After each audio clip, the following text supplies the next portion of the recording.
bagus sih. Lomba ke mana? Woi, Bener, iya. halo guys.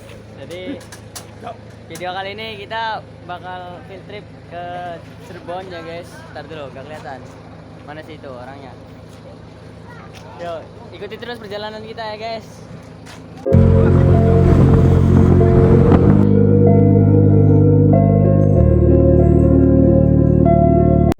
Oke guys, setelah beberapa jam perjalanan akhirnya kita sudah sampai di alun-alun Sangkala Buana dan sekarang kita bakal persiapan masuk menuju ke Keraton Kasepuhan. Yuk, ikuti terus perjalanan kita.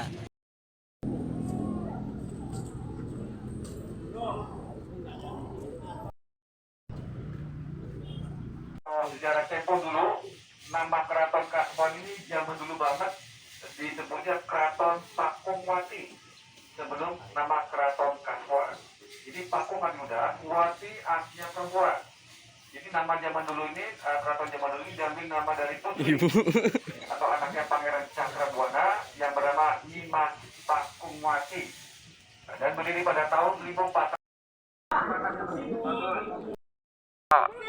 Mana dulu, teman-teman. Ini tokoh samping Madraguna di daerah Jawa Barat. Beliau ini moksa, tidak ditemukan makamnya. Yang ini untuk acara wisata pemerintahan anak sultan zaman dulu dengan nama Tandu Garbalina. Bangsal Pagelaran dibangun tahun 96 zaman Sultan Maulana. Jadi ke kendaraan pemilik keraton keluar masuk dari pintu belakang. Tuh luas banget sama ke belakang. Cirebon katanya ada yang viral ya. Foto-foto video di sana, di TikTok apa di sana tuh, di belakang sana. Nah, ini bangunan keraton awal ini nama Keraton Pakungwati yang didirikan oleh Pangeran Cakrabuana, kemudian diserahkan kepada keponakannya yang bernama Sesari Widoslo. Tapi saya sebagai pemandu tidak ke sana karena kita beli area dan museum. Jadi kita mainan burung merpati, burung dara aja, burung.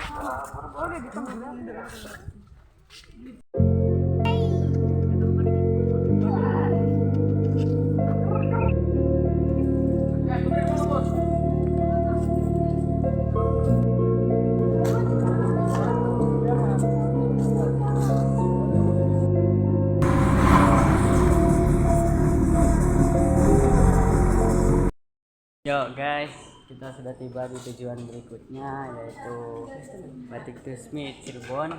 Sini kita bakal makan siang terus belajar batik. Ya, kita masih lanjut, masih nggak tahu sih padahal saya udah ngantuk nih guys. Tuh, wajah-wajah para ngantukers. Yuk lanjut. Dari Jepang. Oke teman-teman, selamat datang di kota Cirebon ya. Hawanya sama panas, Indramayu panas nggak? Ini Pak. Kita nih kayaknya Pak. Ada pantai nggak? Ada di pantai nggak? Iya.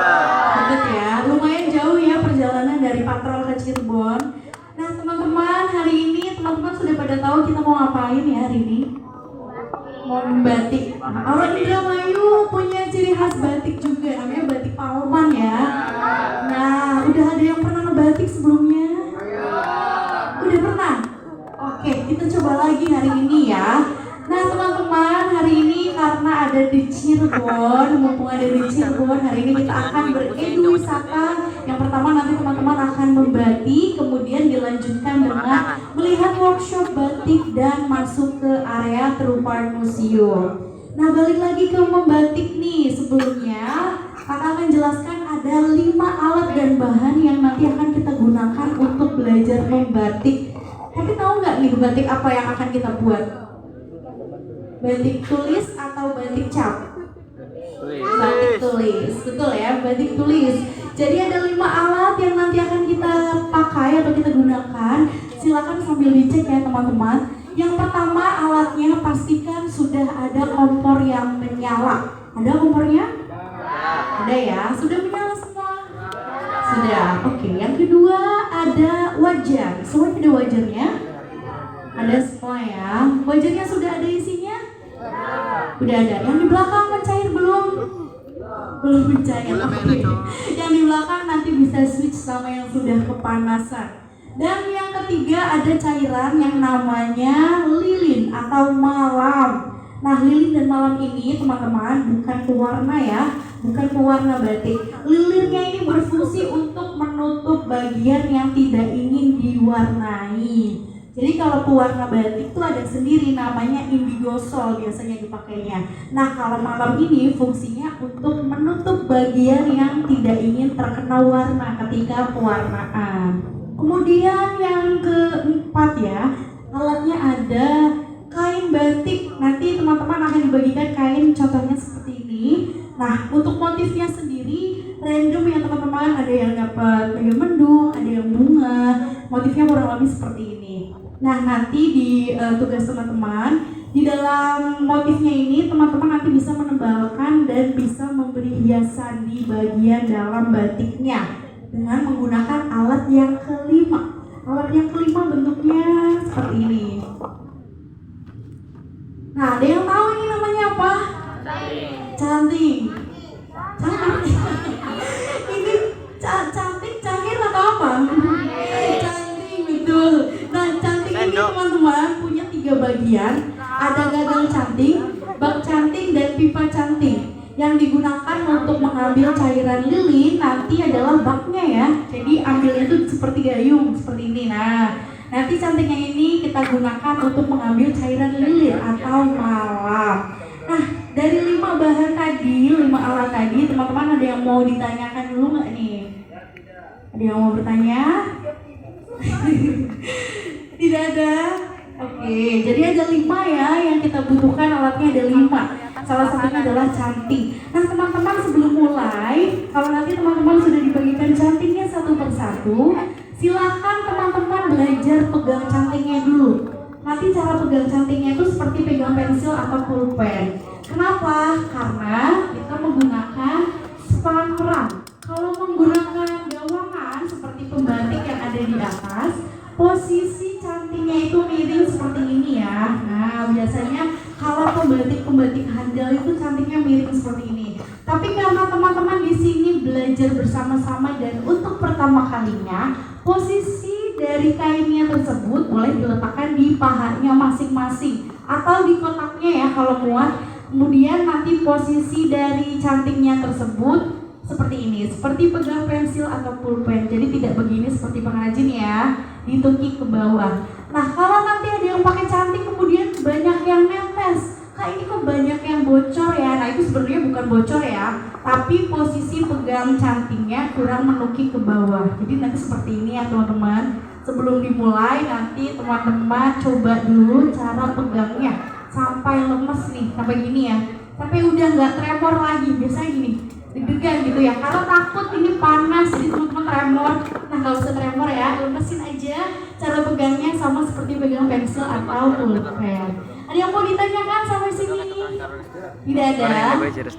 Oke, kita masuk ke caranya ya teman-teman. Jadi ada 3 langkah untuk membuat batik tulis. Yang pertama, ketika teman-teman sudah dapat canting, silahkan celupkan cantingnya ke dalam wajan selama 10 detik.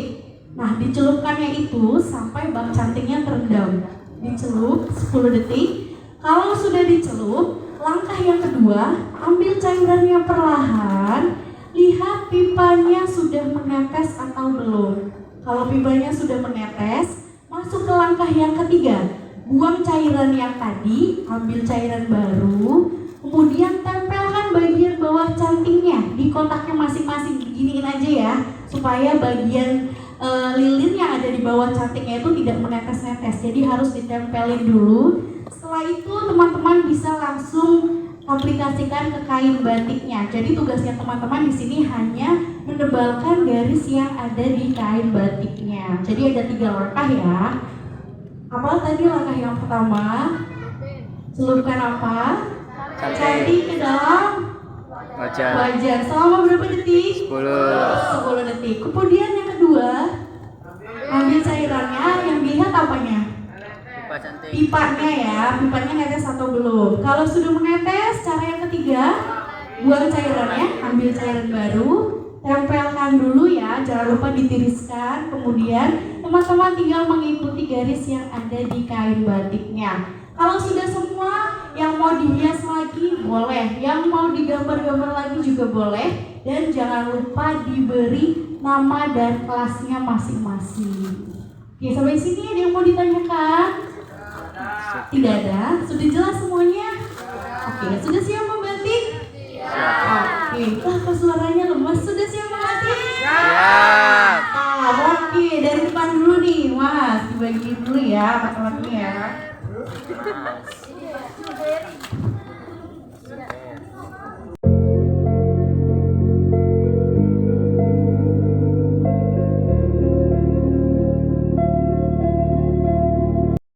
Batik, pegang cantik, langsung nyaman, dan hasilnya bagus-bagus. Tepuk tangan dulu dong buat semuanya. Mau belajar membatik lagi nggak? Mau ya. Nah teman-teman, nanti barangkali mau ajak teman, keluarga, sahabat, orang untuk kegiatan mini batik yang tadi. Nah setelah ini nanti ada proses pewarnaan. Pewarnaannya itu untuk kain yang jumlahnya 29 orang mungkin membutuhkan waktu 2-3 jam. Jadi dicelup satu-satu ya. Kalau batik itu cara pewarnaannya dicelup di indigo sol, nama pewarnanya, kemudian nanti didiamkan selama 30 menit. Setelah itu di air keras supaya warnanya mengunci. Nah kalau sudah di air keras nanti baru dicuci, direbus menggunakan soda as dan air yang mendidih. Nah teman-teman, yang tadi malam itu fungsinya untuk menutup bagian yang tidak ingin kena warna.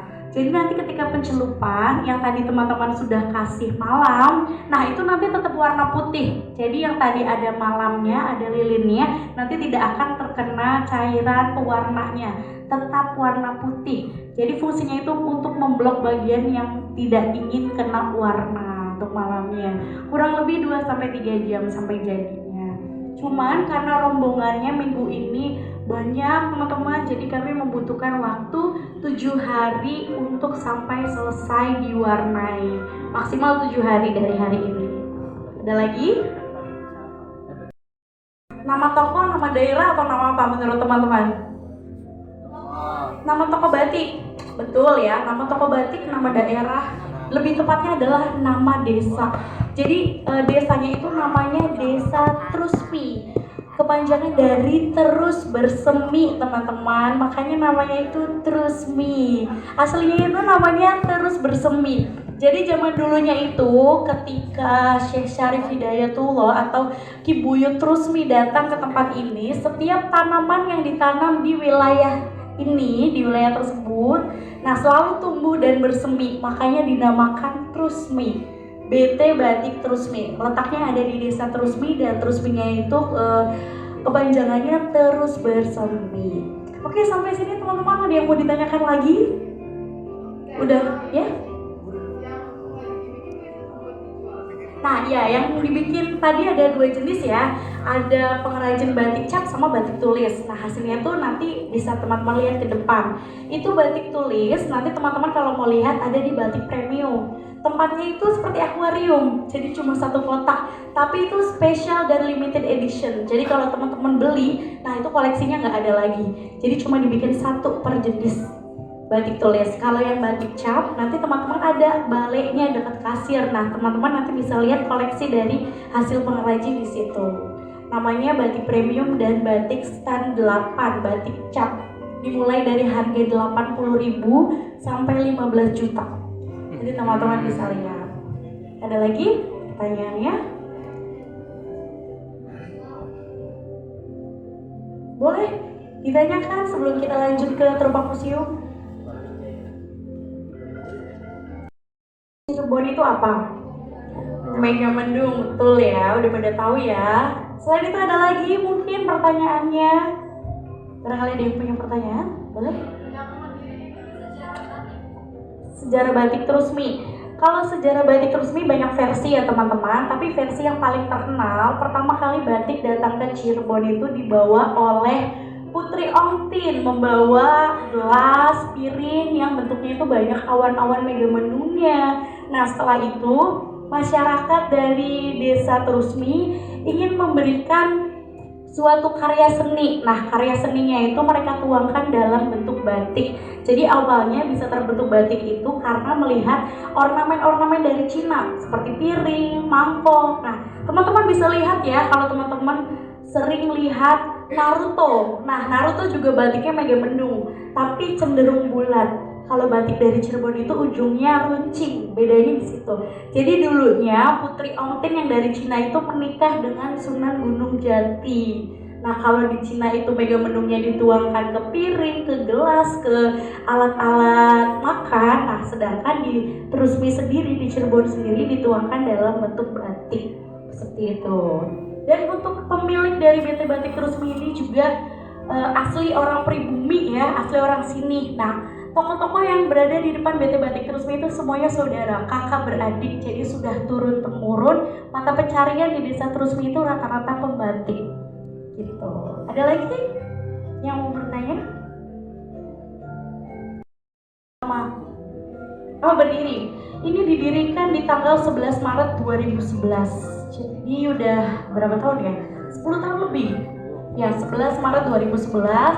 Awalnya cuma toko batik biasa, jualnya cuma kain batik. Kemudian masuk ke fashion. Setelah dari fashion itu merambah lagi bisnisnya ke kuliner. Nanti teman-teman yang tadi makan siang di Batik Kitchen. Nah, itu salah satu usahanya, kuliner, dan juga ada properti. Yang tadi teman-teman lihat di perempatan, kalau teman-teman lewat dari perempatan, nah di situ ada bisnis properti namanya Trusmiland. Nah, itu punya BT Batik Trusmi. Jadi selain toko fashion, ada juga kuliner dan properti juga. Ada lagi yang mau ditanyakan? Ya. Tidak ada? Sudah siap masuk ke Trupa Museum? Oke, teman-teman, sebelum masuk ke museum, silakan dicek kembali barang bawaannya.